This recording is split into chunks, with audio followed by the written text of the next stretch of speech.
Attention all personnel. Incoming podcast. This is MASH Matters.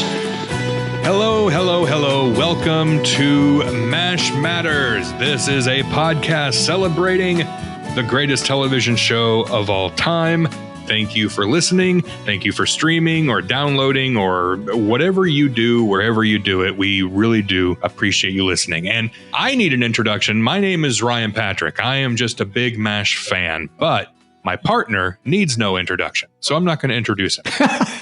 That's a perfect way to introduce your partner. Yeah, he's no introduction. So the heck with him. Let him sit there in his underwear. What do we care? That's right. That's right. No, my partner, I'm thrilled to have as my partner on this podcast adventure, Mr. Jeff Maxwell, Private Igor himself, the old weenie creamer. Hello, sir. How are you today? Just a minute here. I don't think you can say that on a podcast. Ryan, this is an exciting podcast for us, isn't it? Goodness gracious. This is tremendous. You know, this is our 20th episode, which, by the way, happy 20th episode anniversary to you. What did you get me? I don't have nothing arrived at the door. There's no flowers, nothing. So, I'm going to save it for the 28th episode where we release the big story. You know, that's coming up soon. So it is coming up. Isn't it? We'll celebrate them. But this is a big episode for us, not just because we made it to 20 episodes, but because we have a very special guest. Now, I want to say, if this is your first time listening to MASH Matters. What is the matter with you? If it is, where have you been? You ninnies? For gosh sakes. What's going on out there? No, if this is your first time, I encourage you to go back and listen to some of the other great episodes we've done, including interviews with such luminaries as Kelly Nakahara, Nurse Kelly herself. That was a lot of fun, wasn't it? That was tremendous. Absolutely. We talked to producer and writer John Rappaport. We talked to Dan Wilcox, one of the writers. We've had some wonderful people, but this interview is really, really special because we have an opportunity now to talk to Mr. Mike Farrell. Mike Farrell, the guy who played BJ Honeycutt on MASH, is here with us. He's not here right now. He's not here right now. He was here. He was here. We had a wonderful conversation with him. We let him get away. He's a slippery little fella. And he's strong. He's tall. So you don't want to mess with him. If he wants to go, you let him go because That's you right. never know what can happen. And we let him go after we tied him to a chair and made him answer questions for about 90 minutes. No, I'll tell you, this is an absolute thrill. It was a wonderful thing to talk to him. And now to be able to share our conversation. And this conversation is so good that we're actually splitting it up into two parts. And you're going to hear part one now, and then you'll hear part two at our next release date, which, by the way, if this is your first time, we release on the 1st and the 15th of every month. It was very exciting. I have not had a great deal of conversation with Mike for a long time. We do communicate via email, but it was really nice to talk to him. It was wonderful for me to have that experience again after a long time absence in conversation. So that's very fun. We had a good time, didn't we? We sure did. It is a wonderful conversation, and we hope you enjoy it. So here, without further ado, is part one of our conversation with Mike Farrell. I'm going to start with something just because it's new to me, and this really impacted me when I learned this. And I have to admit to you, Mike, that I did not know about your book until we started to, figure out that we were going to have this conversation. So I bought the book and I read the book. And first of all, I really thank you for mentioning my name in the book. And as I said to you, I'm very honored that my name is actually in that book. And the book is called Just Call Me Mike, A Journey to Actor and Activist. Anybody who's listening to this, please go buy the book. You will really enjoy it and learn a great deal about a lot of things, especially Mike Farrell. But it's a wonderful, wonderful book. So thank you for writing it. Well, that's very kind of you. Thank you. You're welcome. You've traveled through El Salvador, Honduras, Nicaragua, Russia, Israel, Rwanda, Somalia, so forth and so on. I'm just going to read one little paragraph here. It was well after midnight when we got the call, picked up in military jeeps and flanked by stone-faced machine gun-bearing soldiers. We were taken to a hospital somewhere in the city. It was an eerie ride, everything about it implying a potential attack at any moment. My goodness, Mike. And your book is filled with those moments. What in the world?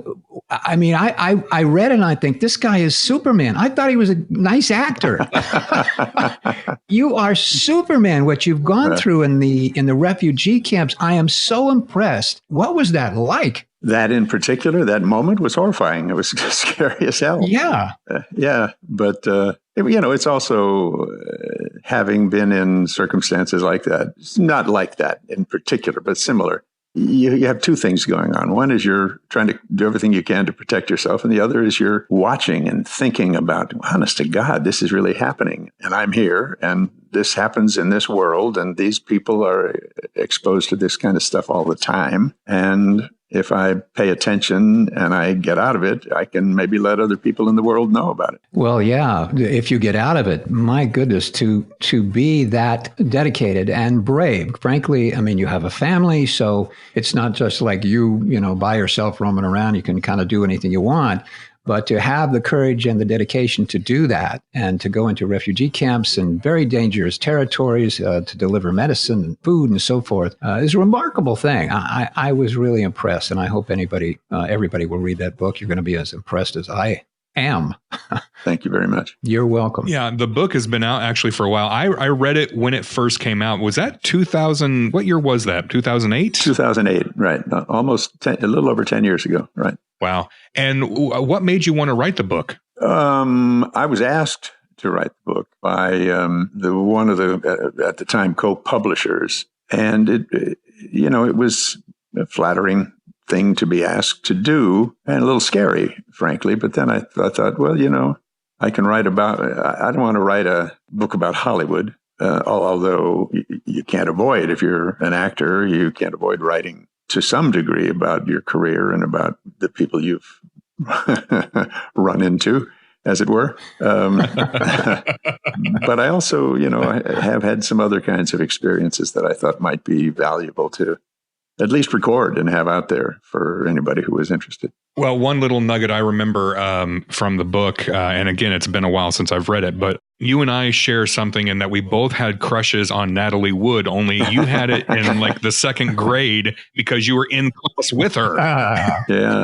Yeah. And one doesn't let go of those kinds of crushes or memories. She was always sort of, that what I said in the book was, or maybe I said in talking to somebody about it, she had such incredible poise, even then, her response to somebody ratting me out and saying, Mike has a crush on you. And she turned to me and said, well, Mike, why didn't you say so? Or why didn't you tell me? I guess. And I wanted to run and hide. And how old were you? When was second grade? Probably 8 years old. Oh gosh. Isn't that amazing how strong those memories are and how that sticks with you? Well, yeah, but I mean, sure, but it was Natalie Wood. Wood. Yeah. Wow. Talking about writing the book in 2008, and I've been reflecting on the wonderful accomplishment of the Apollo moon mission that was 50 years ago. And then I kind of... Yeah, amazing. Yeah, what an amazing thing to have done. And I watched the documentary the other night. These guys were just so casual about it. Good grief, what they did is phenomenal. I tell you what else is phenomenal. I quite agree with you. But what else is phenomenal is that there is an active group of individuals in this country who continue to insist that it never happened. Oh, yeah. I find that just stunning. We could talk about a lot of stunning things that are happening today, couldn't we? Yes, we could. Maybe for another podcast. I kind of don't want to go there. But I was reflecting on how long ago MASH ended, which was 36 years ago. Yeah. Wow. Isn't that amazing? That is amazing. Yeah. And people are still talking about it. It is still impactful. People are, this is a podcast called MASH Matters because it does to a lot of people in a lot of different ways. Yes, indeed. Phenomenal. Yeah. I agree. Well named, by the way. I was thinking about the name of it. there are MASH matters, and MASH does matter. So it's really lovely. Thank you. And it matters. Ryan and I are different in that Ryan grew up being an ardent fan of the show by watching it. Uh-huh. I kind of, quote, grew up being there and working there. Uh-huh. Yeah. And so I have a different emotional response to it than Ryan and then people who watch the show. And certainly you. It was kind of a job. We all loved everybody and loved what we were doing, but it wasn't the same emotional tug that it was, I think, for fans. No, it wasn't. But I must say, God, I remember coming back. I was in Southeast Asia, I guess, sometime between my third and fourth year. I shouldn't say our third and fourth year. And the people I ran into were so incredibly grateful for the show. They were so plugged into it and so appreciative of the message of it. And I came back, and the first day, we had our hiatus, and then came back the first day. Mm-hmm. And I sat down to Alan, and I said, "Are you hearing what I'm hearing out there?" And he said, "Yeah." And we talked about it for a while. It was sort of, on one hand, it's very prideful. You feel a great deal of joy about this reaction you hear from people in different parts of the world, not only this country, but different parts of the world, about the show. But also the degree of emotional connection and the sense of import that it has in their lives. And I think it just reinvigorated our determination to do the best damn job we could in order to not let all those people down. Well, you did. You did. You did. You did that. Speaking as an ardent fan of the show, first of all, this is an absolute thrill to get to talk to you today. But that's nice. Thank you. It's a situation where we're talking about something that you did, one job that you had over 36 years ago. And I know that you have talked ad nauseum about MASH throughout the years. So one of my first questions for you is, what's the one question about MASH that you're just tired of answering so that I don't ask that question?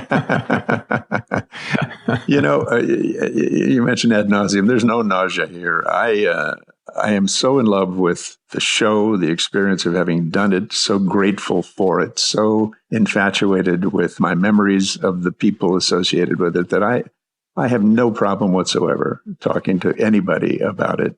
And I mean anybody. People who are fans, people who have bones to pick about something that was done or said, or people who just didn't like the show, whatever the case. I just have no problem. How many times can you answer the question, is Alan Alta as nice as he seems to be? You didn't really answer that, did you? That's not something you want to answer. Or the other one is, did you have as much fun doing the show as we did watching it? Mm-hmm. And that's not something I'm tired of answering. It's just something I hear an awful lot. And my answer is always, we had much more fun doing the show than you have watching it. We just, for us, it was one hell of a good time. I know that you have told this story many, many times in many different mediums, but if you wouldn't mind just giving us a Reader's Digest version of your path to being BJ Honeycutt. Sure. It depends on how much information you want, but I was under contract at Universal doing a show with Anthony Quinn. And at one point, you get to know people on the lot. I was at Universal Studio, and I was doing a show with Anthony Quinn. How can you say no to the possibility, the opportunity to do a show with Anthony Quinn? But I had gotten to know, casually, Burt Metcalf, who was a casting director at Universal. And I bumped into him on the lot one day, and he said, "I want to say goodbye." And I said, "Really?" He said, "Yeah, I'm leaving Universal. I'm going over to 20th. I'm going to do be associated with a new show over there." And I said, "Oh, good luck. Great. I'm thrilled for you." I remember that only because, the obvious connection, but I didn't make anything in particular out of it at the time. I was doing this wonderful show, or having a wonderful time doing this show with Tony Quinn, and then the show was canceled, and then I was under contract to Universal and bouncing around. They wanted me to do this episode of that and that episode of this, and some of it was really stupid, and I said no, and I was Peck's bad boy on the set on the lot for a while, because they said, if you don't do this episode, we have to suspend your contract, and you're not going to get paid. And I said, yeah, okay. And And then we'd go on and they'd say, okay, now you're back on. We'd like to have you do this episode. And I'd say either yes or no, depending. Now, this is irrelevant to the story, but it's relevant only as it follows. They called me and my agent into the Black Tower to talk to one of the execs there. And he said, look, we got this problem here. Mike doesn't have script approval. So he can't just say, no, I'm not going to do this episode. And his agent said, well, now you send him the scripts. And they said, sure, we send him the script that we want him to do. And he said, and he reads it and he doesn't want to do it. And they said, yeah, but he doesn't have the right to not do it. He's under contract. and my agent said, well, if he doesn't do it, what happens? He said, well, we take him off his contract. And they said, okay, fine.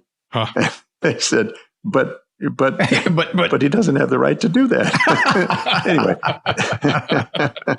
Anyway, so we sort of had this relationship. And somewhere in this time, I was looking at all these really stupid shows that they were wanting me to do. And there were a couple of good shows, which I did periodically. And I went to see a friend of mine and I said, we're supposed to go somewhere. And he said, wait a minute, I can't leave yet. I got to watch MASH. And I said, what's that? And he said, what's this show? I love this show. And I said, I don't know this show. So I stopped there and watched this ending of this episode. And all I remember, the thing I remember about it was Gary Berghoff. Radar was in some kind of dilemma, and Hawkeye and Trapper were probably teasing him about something at any rate. But there was this wonderful moment with this innocent kid in the middle of a friggin' war trying to figure out what was the right thing for him to do. And I thought, oh my God, how wonderful that there's a television show that is dealing with these kinds of issues in a framework of comedy and drama that works. Mm. And it's what made me crazy when, Universal kept wanting me to do one stupid thing after another. So I got a call from a producer on the lot, and he said, I want you to be the lead in my show, this pilot. I'm going to do a series. I want you to be the lead. And I said, God, that's very flattering. Thank you. Can I read the script? And he said, oh, of course. So he gave me the script, and it was just dumb. I shouldn't be so crude, but it was one of those joke shows, where there were 3 jokes a page, and it was going to go nowhere. And I said, thank you, but no, thanks. I'm not interested. And he said, well, what? And I said, here I am, an actor looking for work. And he said, you're turning down the lead in this television show? And I said, yeah. And he said, why? And I didn't want to say, I think your script is stupid. So I said, and I'll never forget this, I said, well, it's not MASH.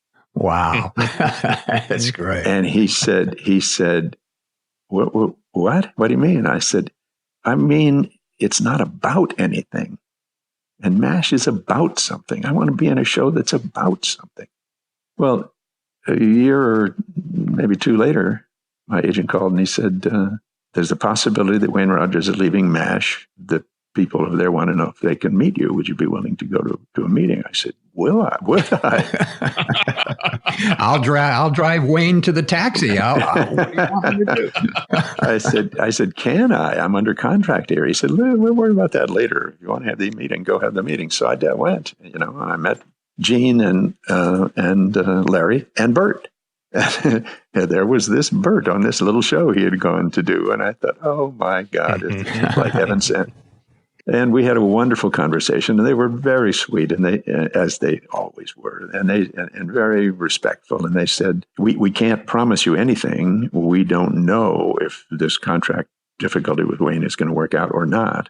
But if it doesn't, then we're going to want to recast and bring somebody else in. And we wanted to meet you we're meeting a number of actors, and we wanted to meet you as part of that.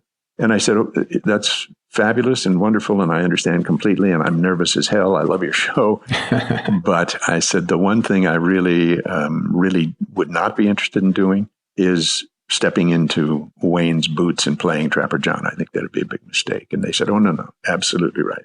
Absolutely right. We don't, it's the military. People are transferred out. People leave. Whatever happens. He said, we have this whole new character in mind. All we know about him at this point is his name is BJ, because Billy Jurgensen was at that time the director of photography on the show, and a really wonderful man. Mm-hmm. So they named him BJ, and he said, we want him to be married and have a baby at home. So he's not going to be the kind of womanizer, the Hawkeye Trapper John womanizer. How do you feel about that? And I said, are you kidding me? You're talking about modeling fidelity in national television? What a weird thing. Well, my God, man.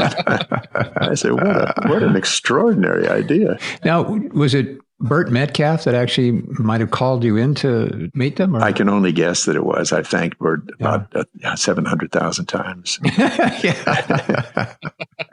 And then Wayne did leave. That's right. And you were called up. They actually asked then if I would be willing to do a screen test with Alan. And they quickly said, this is not a screen test to see if you can act. We know you can act, but we want to see what kind of chemistry exists. And there are 2 other actors that we're testing as well.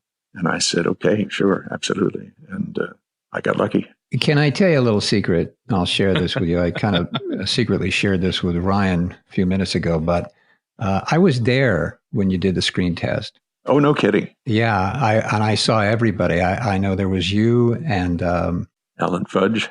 And Jamie Cromwell. I think there was a fourth actor. I don't remember his name, but I think there was. I think he was first, which I can't imagine going first to do the screen test for that. Jesus, right. role. My God, I'm getting nervous just thinking about it.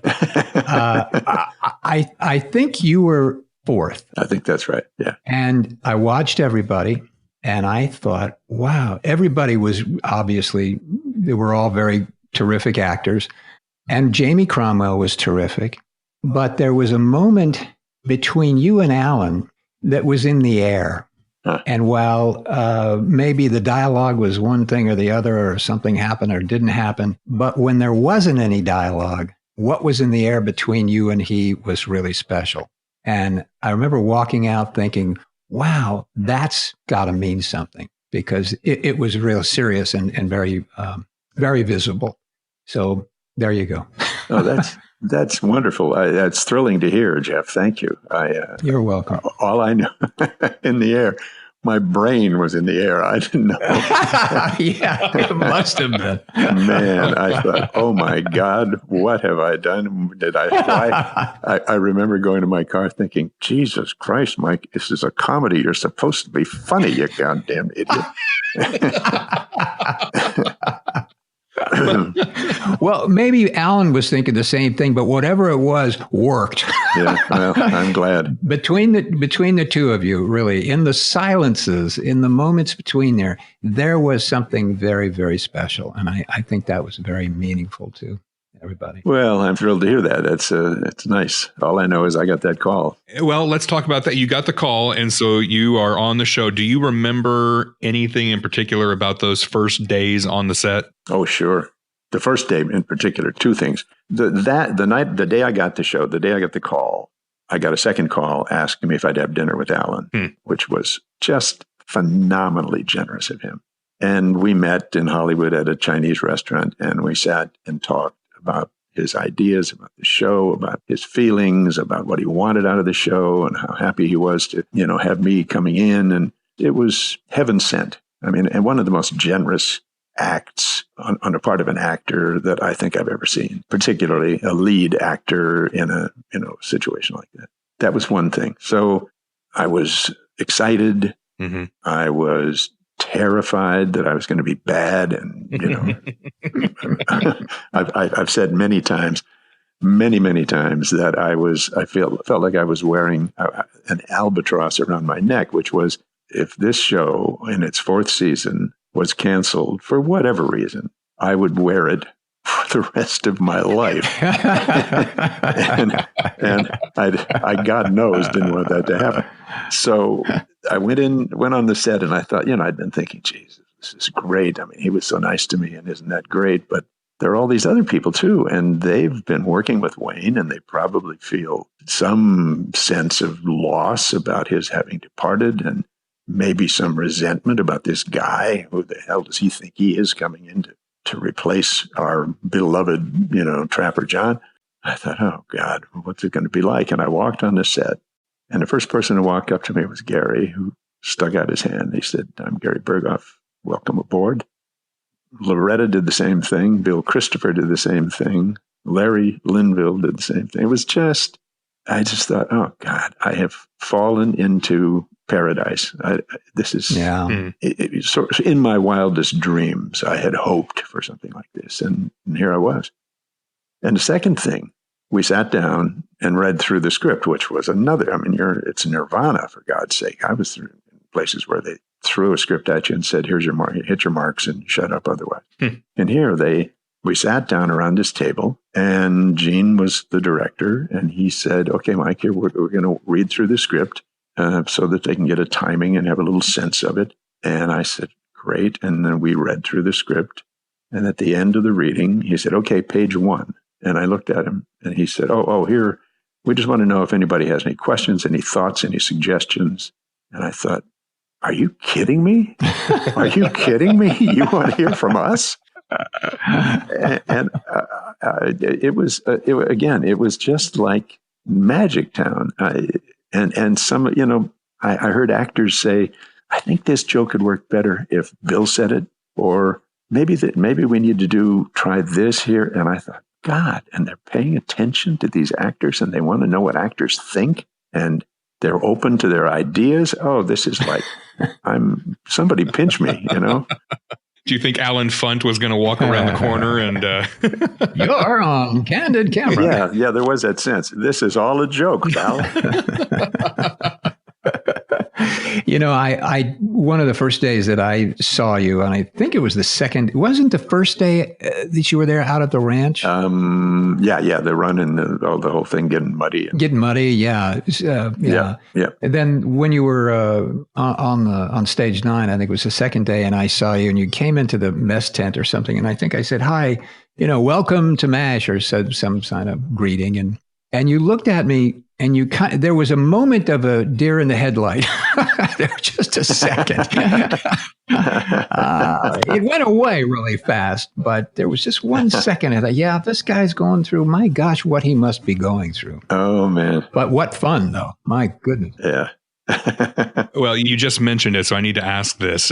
We did put out on Facebook and Twitter if any of our listeners had questions for you, so I hope you don't mind if we throw a couple of those questions at you as we go through this. Not at all. One of the questions came from Lisa Fetzko, and she says, I always wondered during the first episode, Welcome to Korea, was Mike's faceplant into the muddy ditch an accident, or was that in the script?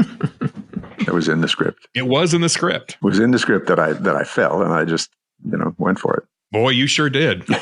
Was that one take, or did you have to do multiple takes of that? I think that particular one, because I ended up so muddy that they only did one take of that particular one. But they did some cover shots where I had to change my clothes and do other things. They didn't want to lose the new guy right away. No. That would have been bad. Ryan, you may have those questions in terms of the names who asked them. I remember one question. This is kind of a silly question, but what the heck? And there were a couple of questions about your mustache. One of them is silly, which I'll ask. And the question was, how do you grow a mustache like that? You don't shave in that area. It was a pretty cool mustache. And then there's another one where the gentleman, and Ryan, do you have the name? There's a question about pre-mustache and after mustache. Yeah, Eric Ziegler. He was interested in the way you portrayed the character of BJ pre-mustache and post-mustache. He said pre-BJ seemed a little more lighthearted, had more of a partner in crime feel with Hawkeye. Post seemed a little more serious, maybe even a little cynical and bursts of anger too. He's curious if that was, as an actor, was that a choice that you made personally? Was it the writers who helped develop it? Did you work together with the writers, or was that a conscious decision?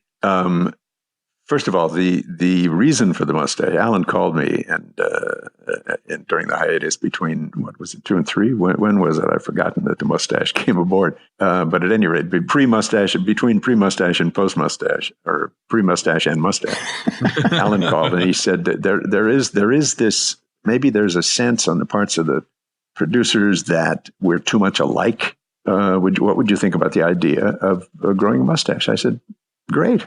Sure, I got no problem with that.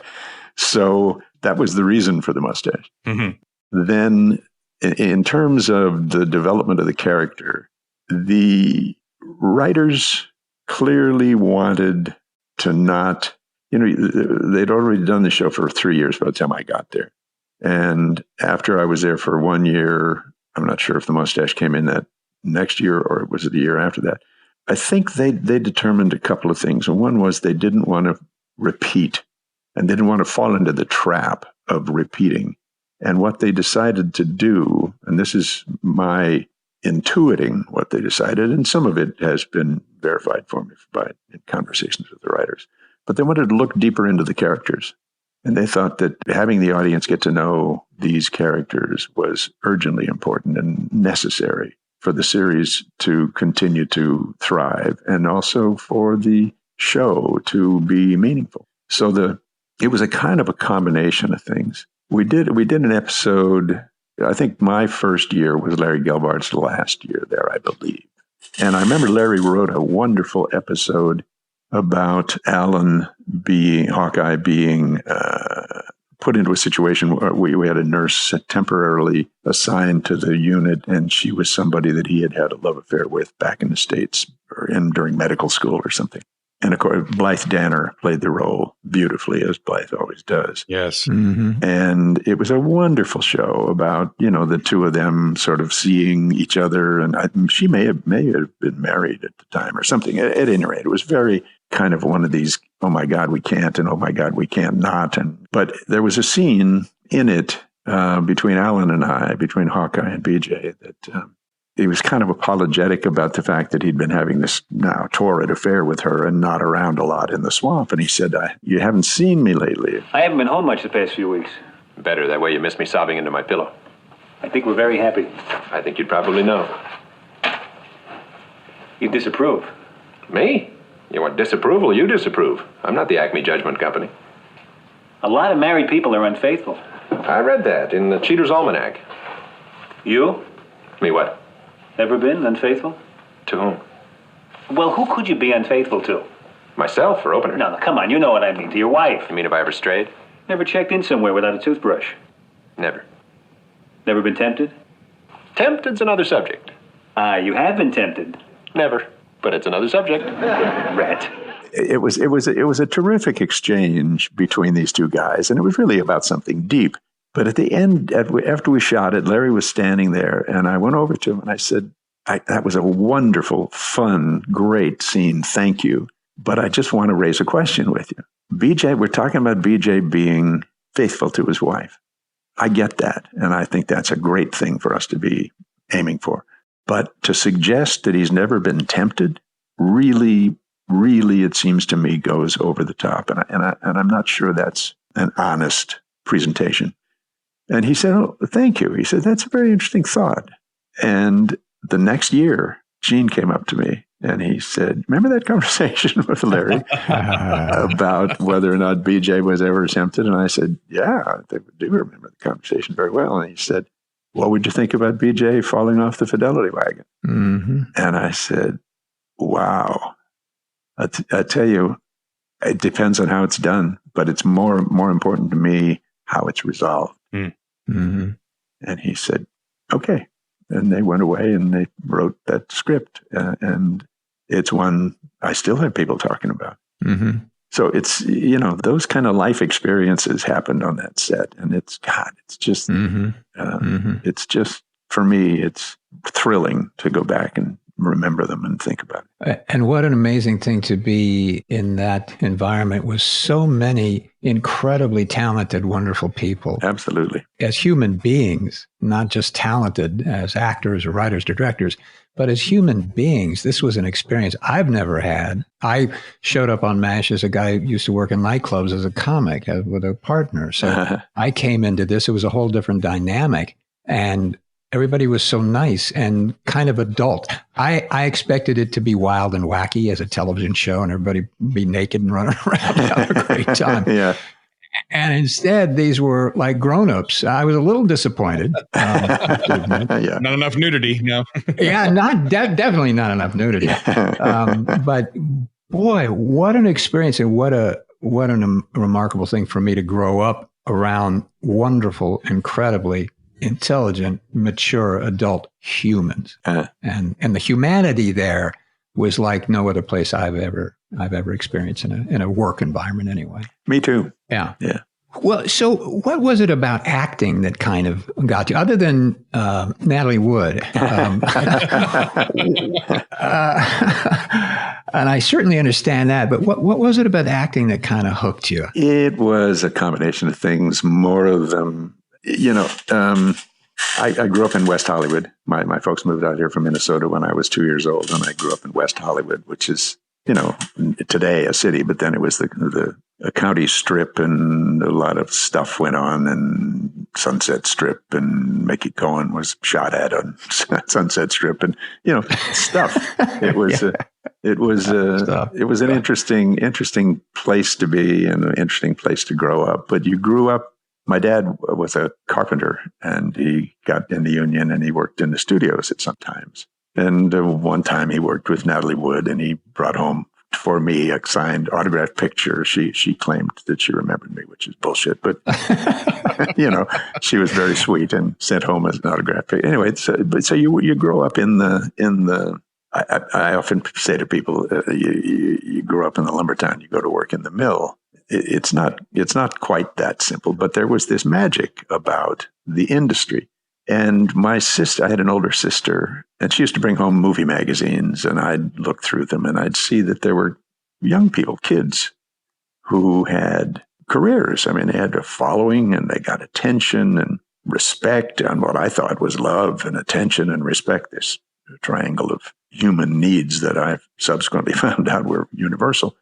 But without getting too self-explanatory, I grew up in a household where my dad and mom had come through the Depression, and they came from families that were not particularly expressive in terms of emotion. And I didn't know where the hell I was. I didn't know who I was. I didn't know what I wanted. All I knew was I was deeply in need of some loving support, and that was never given voice to, and it was never shown in my family. So I kind of got this idea about movies and movie stars and being in the motion picture industry, and that would give me this love and this attention and this respect that I wasn't thinking in the terms of those words. I just felt like there was something missing in my life that might be provided if I was an actor. Well, in a sense, it was. It actually did. In a sense, yeah. But it wasn't.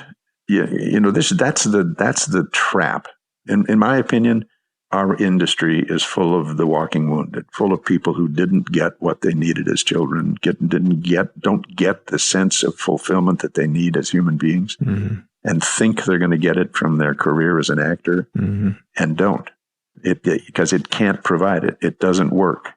All that bullshit that is laid on about people being stars and they're being loved and they're being this and they're being that doesn't translate. So those people continue to be broken, hollow people unless they find a way to get to the reality of life and what they really need. And they're still vacant emotionally, really. Exactly. It doesn't touch that. Yeah, exactly. So in my case, my father was a dominating, tough Irishman, really a scary figure. And I could never say to him, I wanted to be an actor. So I didn't say it until after he died. And even then I didn't know how to go about it. But I kept saying to myself, I really have this urge and I want to give it a try. And after my dad died, I got in the Marines and got out of the Marines and decided I'd find a way to give it a try. And and got lucky. But what I got lucky in finding was that stuff I was looking for wasn't available through my career. It was available through psychotherapy and a lot of experiences in life that would provide for me the things I needed rather than being given to me because I had some success as an actor. And you talk about that a lot in your book. And again, I hope everybody goes out and buys that book because you go into detail about it, which I don't particularly, I think, let's not do it here. But I have always been a big advocate for psychotherapy and therapy of any kind, because I think it's a real good thing for everybody to do. And I've always kind of hoped that, and I don't know because I'm not in that environment, but I've hoped somehow in schools, if just, kids were given a little bit of a taste of it as a young kid coming up in a grammar school, even just to learn how to deal with emotions and how to interact with people and deal with their own emotions,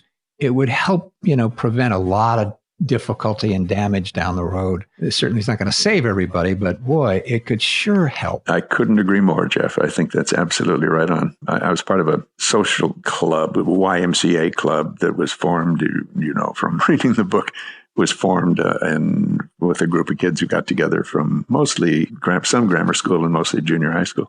And the coach at the park who formed this club taught us, he said, once a month, we're going to have, at our regular meeting, we're going to have the chair. And the chair means one of the members sits in the chair in the middle of the room and everybody goes around the room and finds a constructive criticism to share with this individual. And I thought, well, that's a horrible thing to do. and it turned out to be one of the most wonderful lessons that I ever had. He said, everybody, if you care about somebody, offering a constructive criticism, not, just trying to get over on somebody, but a constructive criticism is one of the most intimate and most helpful things you can ever do for somebody. Yeah. In terms of somebody you care about. Yeah. But you're right. I mean, those kinds of things aren't offered, and they aren't certainly not in school. And they aren't generally available in society until and unless somebody has the courage to do it. Yeah. It's so sad because being exposed to that would help so many people. And you use the word care. When you start to care about yourself, you care about other people as well. And you know what that feels like. And so, I'm okay. Well, let's start the school therapy program. I'll go get a chair. I'll be right back. All right. Well, there you go. Part 1 of our conversation with Mike Farrell. What'd you think? Personally, I now know how to grow a mustache like that. It was secret. When he said, "Don't shave," that was a revelation to me. It really was. That's a scoop right there, ladies and gentlemen. Don't shave. I'm not sure you say ladies and gentlemen in that statement. Not sure. Maybe you can. I don't know. I don't want to be incorrect. I don't want to leave anybody out. You want to grow something and then shave it later? Go ahead. We don't care. We don't. Hey, this has been great. This is just part 1. If you thought part 1 was good, wait until you hear part 2. Coming up in part 2, we hear his thoughts on MASH being too preachy. Ooh. He's going to talk about the decision to end MASH in those final days of filming, including a wonderful story of why CBS didn't want to end the Korean War. He talks about writing, directing, producing, and why he became an activist. It is a wonderful conversation. Part 2 will be coming soon. Now, don't miss out. You should subscribe right now on whatever podcast player that you listen to MASH Matters. You can subscribe to MASH Matters, whether it's Apple Podcasts or Stitcher or Spotify, whatever you use, just subscribe now. And that way, part 2 will just show up on your phone or in your computer when it is released. It's coming up soon. You don't want to miss it. And it'll show up whether you want it to or not, actually. So, all right. Well, this has been absolutely wonderful. And looking forward to part 2 of our talk with Mike Farrell next time here on MASH Matters. I'm going to go not shave, see what happens.